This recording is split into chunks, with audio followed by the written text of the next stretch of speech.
Fala aí, seus medrosos e medrosas, tudo bem com vocês? Algum de vocês sabem a história do incêndio no edifício Joelma? Para quem não sabe, aconteceu uma tragédia ocorrida no dia 1º de fevereiro de 1974 no edifício Praça da Bandeira, antigo Joelma, na região central de São Paulo, que provocou a morte de 187 pessoas e deixou mais de 300 feridos. O incêndio aconteceu menos de 2 anos após o incêndio no edifício Andraus. A tragédia do Joelma continua a ser o segundo pior incêndio em Arranha-Céu por número de vítimas fatais, atrás somente do colapso das Torres Gêmeas do World Trade Center em Nova York em 11 de setembro de 2001.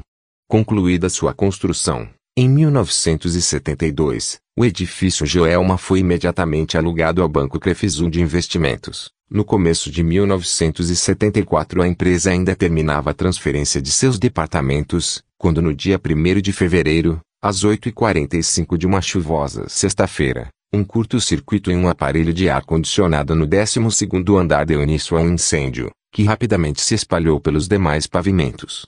As salas e escritórios do Joelma eram configurados por divisórias, com móveis de madeira, pisos acarpetados, cortinas de tecido e forros internos de fibra sintética, condição que contribuiu, sobremaneira, para o alastramento incontrolável das chamas.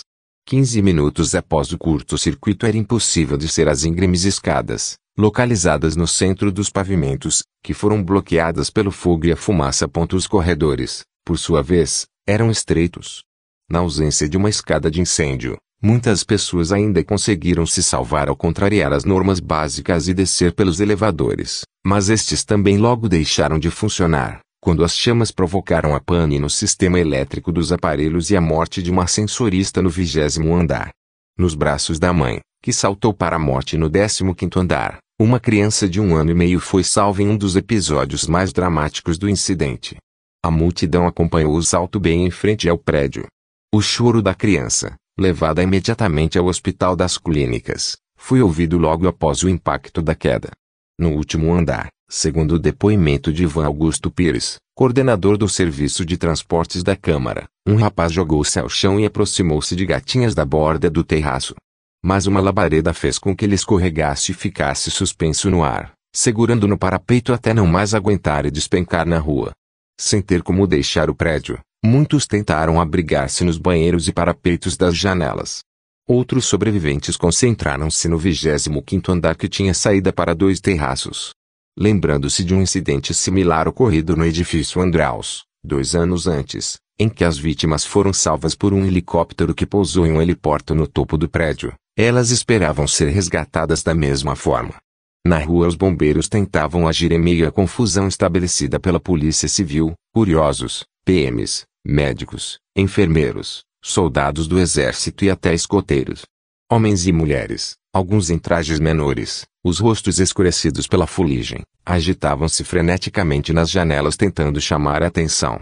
Mas os helicópteros não conseguiam pousar no terraço escaldante e seus cabos de aço pendiam inutilmente.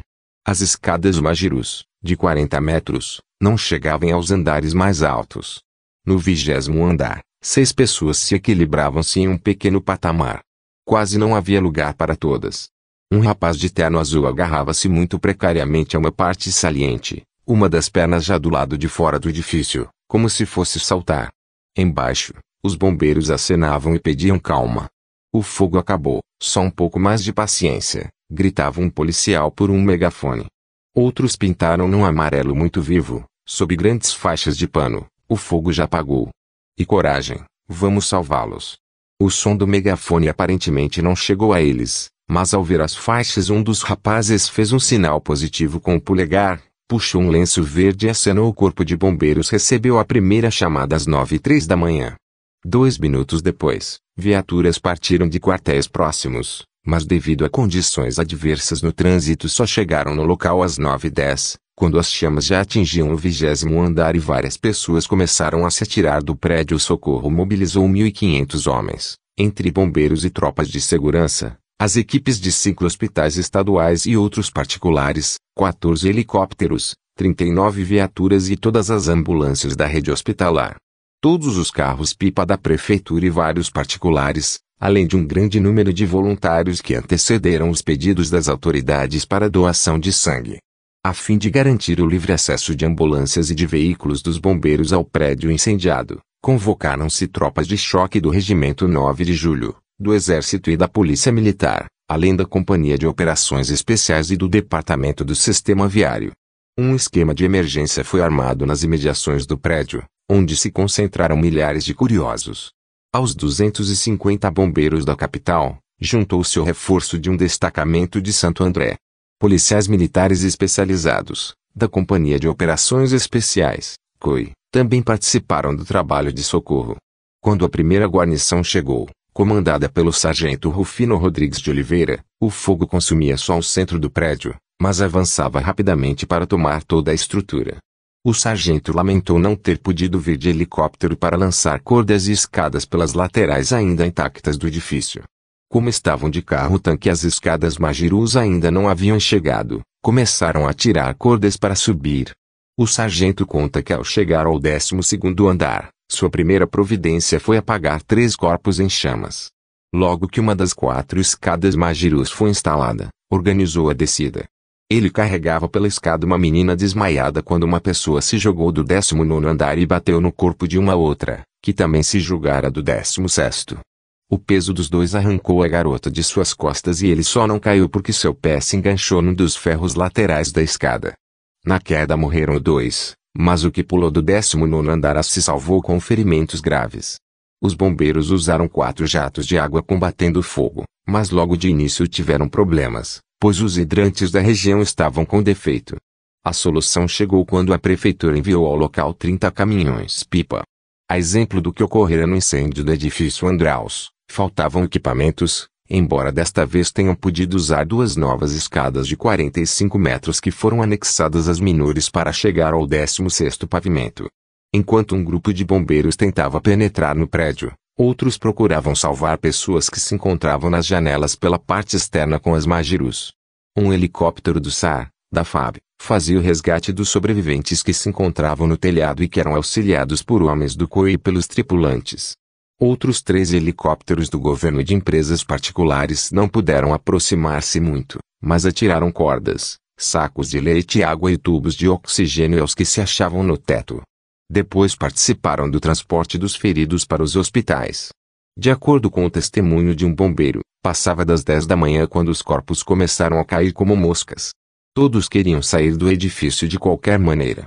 Alguns chegaram a pular 3 andares, com o risco de despencar, para alcançar os andares inferiores onde chegavam as Magirus.